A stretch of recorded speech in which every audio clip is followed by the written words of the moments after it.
আসসালামু আলাইকুম ওয়া রাহমাতুল্লাহি ওয়া বারাকাতুহু। সম্মানিত দর্শক, আলোর পথে টিভি চ্যানেলের পক্ষ থেকে আপনাদেরকে জানাই শুভেচ্ছা ও অভিনন্দন। আমি আপনাদের সাথে আছি মোহাম্মদ উসমান গনি সেলিম।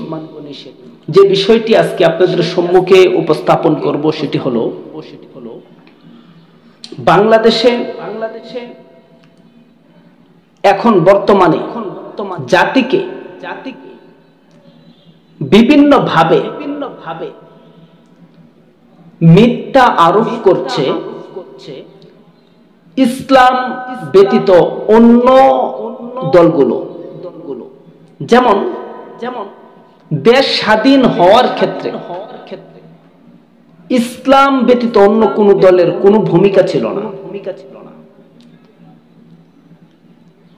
আগস্টে রক্ত দেওয়ার ক্ষেত্রে ইসলাম ব্যতীত অন্য কোন দলের কোনো ভূমিকা ছিল না। ছাত্ররা মাঠে ময়দানে কাজ করতেছিল।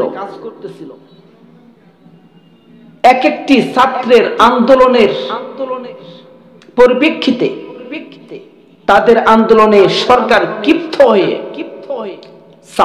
ছাত্রদের পবিত্র বুককে যখন বুলেট দ্বারা জাজরা করে দেওয়া হচ্ছিল, তখন কোন উলামায়ে কেরাম ঘরে বসে থাকেন নাই। উলামায়ে কেরাম সবার গন্তব্যে থেকে, সবার আশ্রয়স্থল থেকে ঘোষণা দিলেন এবং তারা মাঠে নেমে এলেন। পরিষ্কার বক্তব্য জানিয়ে দিলেন যে এই আন্দোলন প্রত্যেকের জন্য ফরজ, সুতরাং কেউ ঘরে বসে থাকবেন না, সবাই এই আন্দোলনে শামিল হন। উলামায়ে কেরামের এই ডাকে সমস্ত জাতি দল মত নির্বিশেষে এই আন্দোলনে শরীক হয়েছে এবং ফেসিবাদের পতন হয়েছে। এখনো পর্যন্ত কিছু মানুষ একথা বলে থাকে যে বিএনপির লোকেরা দেশ স্বাধীন করেছে, আর যে লোকগুলো বলে সেই লোকগুলো বিএনপির লোক। আফসোস, বিএনপির এটার মধ্যে কোনো ভূমিকাই ছিল না।